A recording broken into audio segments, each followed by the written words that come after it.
Shalom Ubracha, nous poursuivons avec la 8e Mishnah du 4e Perek, Mishnah Chet. La Mishnah nous enseigne ici. Hamaniach Isar ve'achalalav Chetzio. Un homme a une pièce, un Isar, et il veut, au fur et à mesure, transférer la Kedusha du Maaser Sheni, de la récolte, des fruits qu'il va, au fur et à mesure, vouloir consommer. Il fait passer la Kedusha sur cet argent. Donc il ne va pas faire passer la Kedusha sur un Isar en une fois, mais au fur et à mesure, lorsqu'il a un petit peu de Maaser Sheni, il le fait passer sur le Isar, et à chaque fois ainsi, bien sûr, tant que le Isar n'est pas plein de Maaser Sheni. Il faut que ce soit toujours en fonction de la valeur du Maaser Sheni. Et donc il veut le faire en plusieurs fois. Alors à Maniach Isar, il avait laissé un Isar, donc une pièce de l'époque chez lui, Ve'achalav Chetzio. Donc il avait mangé, on va dire, du blé pour la moitié de la valeur du Isar, c'est-à-dire qu'il avait transféré la moitié donc de Maaser Sheni sur ce Isar, c'est-à-dire qu'il avait eu une première fois du Maaser Sheni qui était de valeur d'un demi-Isar, et ensuite, donc cette pièce n'a que moitié Maaser Sheni, l'autre moitié est Choulin, on peut encore transférer la Kedusha de Maaser Sheni dessus, pour un demi-Isar, seulement il a changé d'endroit, Valach le Makom Acher. Et là où il se trouve maintenant, Varou Yotse Bepundion, le Isar vaut aujourd'hui deux Isar, un Pundion. Un Pundion, ce sont deux Isar. Donc au départ, cette pièce ne valait qu'un demi-Pundion.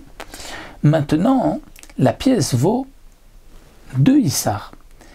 Donc qu'est-ce que l'on va dire? On va dire qu'il y avait au départ un demi-Isar, donc la moitié de la pièce. Maintenant que cette pièce vaut plus, donc est-ce que on va dire qu'il n'y a qu'un demi-Isar et donc il peut maintenant transférer du Maaser Sheni pour un Isar et demi, puisque cette pièce vaut maintenant deux Isar, ou non, puisqu'il a mangé la moitié, donc maintenant il lui reste encore la moitié, de la même manière que le Choulin a pris de la valeur, la partie profane de la pièce, donc la partie aussi Maaser Sheni a pris de la valeur. Et bien c'est ce que nous dit la Mishnah, il ne pourra manger que encore un Isar.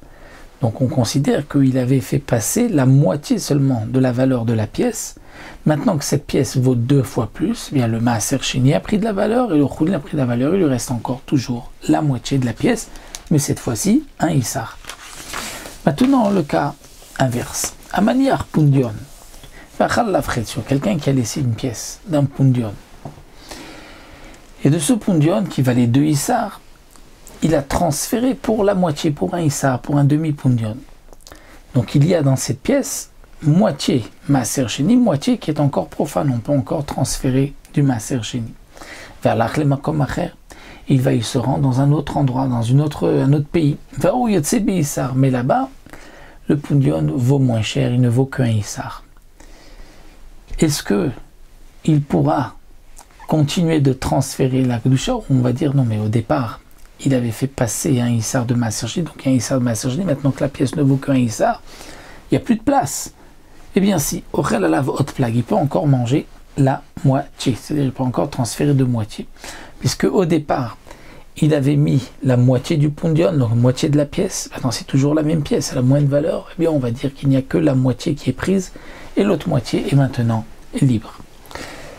La Mishnah continue, mais cette fois-ci, on va parler du cas de quelqu'un qui a une pièce où il a déjà transféré le Maaser Sheni sur cette pièce. Donc la pièce a de la Kedusha de Maaser Sheni. Et maintenant il va à Yerushalayim, il va acheter de la nourriture, et chaque fois qu'il achète, il va dire je vais transférer la Kedusha de ce Isar ou une partie de ce Isar sur ses fruits, en fonction bien sûr de la valeur. Alors à manière Isar chez le Maaser Sheni, quelqu'un qui a laissé, donc il a une pièce de Maaser Sheni où il avait déjà transféré la Kedusha de Maaser Sheni dessus. Et maintenant il est à Yerushalayim, mais au fur et à mesure il va manger Choulin et il va dire la Kedusha du Maaser passe ici, il mange. Et donc la pièce petit à petit va se vider de sa Kedusha. Et bien la Mishnah nous dit Ochel alav achad asar beisar vechad mea beisar. Alors Mishnah nous rapporte là toute une machloket. La Mishnah va nous donner un chidouche.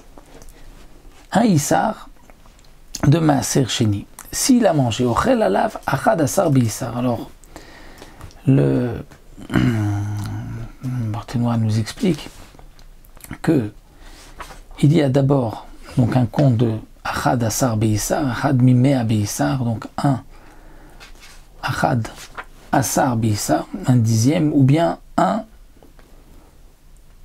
centième. Donc ça dépend si c'est du Dmaï ou si c'est du Vadaï. Si c'est du Dmaï, donc 1 pour 10. Si c'est du Vadaï, c'est-à-dire que une récolte on n'avait pas prélevé, c'est 1%. Donc de quoi il s'agit? Le Barthénoura nous explique. Il avait une pièce de 1 Issar où il y avait du Maaser Sheni. Maintenant, il a mangé 10 parties des 11 parties.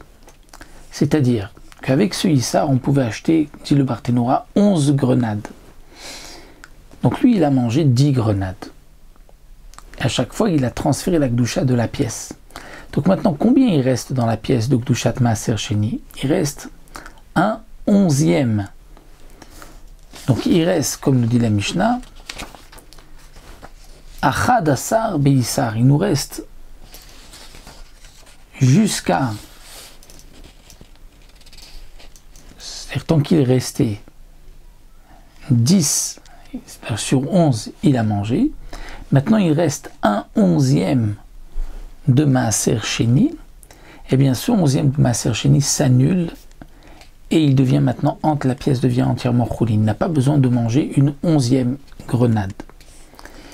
Si ce Issar était du Maaser Sheni de Vadaï, eh bien, il peut manger jusqu'à 1%. C'est-à-dire que s'il y a 100 figues qui sont vendues pour un Issar, il en a mangé 99. Donc il reste maintenant 1 centième dans la pièce. Tout est choulin. La pièce devient entièrement choulin.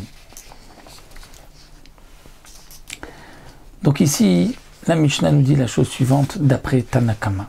Quelqu'un qui a laissé une pièce d'un Issar de Maaser Sheni, il peut manger jusqu'à ce qu'il reste Achad Asar Beissar, c'est-à-dire 1/11e du Issar, Vechad Mimea Beissar et 1 centième du Issar. Si c'est Dmaï, lorsqu'il reste 1/11e, si c'est Vadaï, lorsqu'il reste 1 centième, eh bien la pièce est entièrement vide maintenant et devient choulin.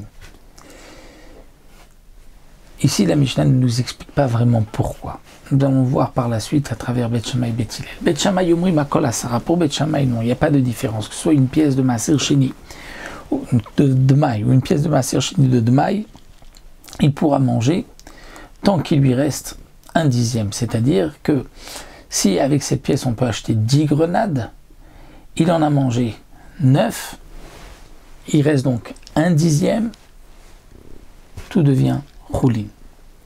Bet Hillel omrim bevadaï achad asar bidmaï asara. Bet Hillel nous disent, si c'est du Maaser Sheni Vadaï d'une récolte sûre où on n'avait pas fait les prélèvements qu'il a prélevés, lorsqu'il reste 1/11e, c'est choulin. Mais bidmaï, si c'était dmaï, lorsqu'il reste 1/10e, c'est choulin. C'est-à-dire que pour le Vadaï, lorsqu'on pouvait acheter avec ce Issar 11 grenades et il en a mangé 10, il reste 1/11e, c'est choulin.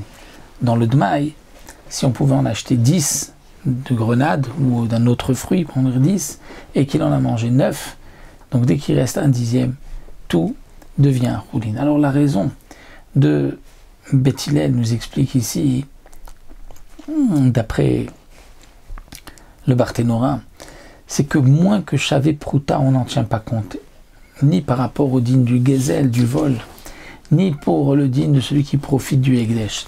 Et la Prouta, comme nous dit la Mishnah aussi par ailleurs, c'est 1/8e de ce Issar. Donc lorsque il nous reste 1/10e de ce Issar, à ce moment-là, il nous reste moins que Shavé Prouta. Mais étant donné que si c'est Vadaï, on doit, lorsqu'on rachète, rajouter 1/5e. Donc le 1/5e, qui est en vérité 1/5e de ce qu'on aura obtenu, donc 1/4 de ce qu'il y a. Donc nous dit le Barthénoura, si on avait rajouté, on aurait obtenu une prouta. Donc on tient compte tant qu'il n'y a plus que 1/11e. Mais dans le Dmaï, puisqu'on ne rajoute pas de 1/5e, donc dès qu'il y a 1/10e qui reste, c'est moins que Shavé Prouta, et ceci s'annule.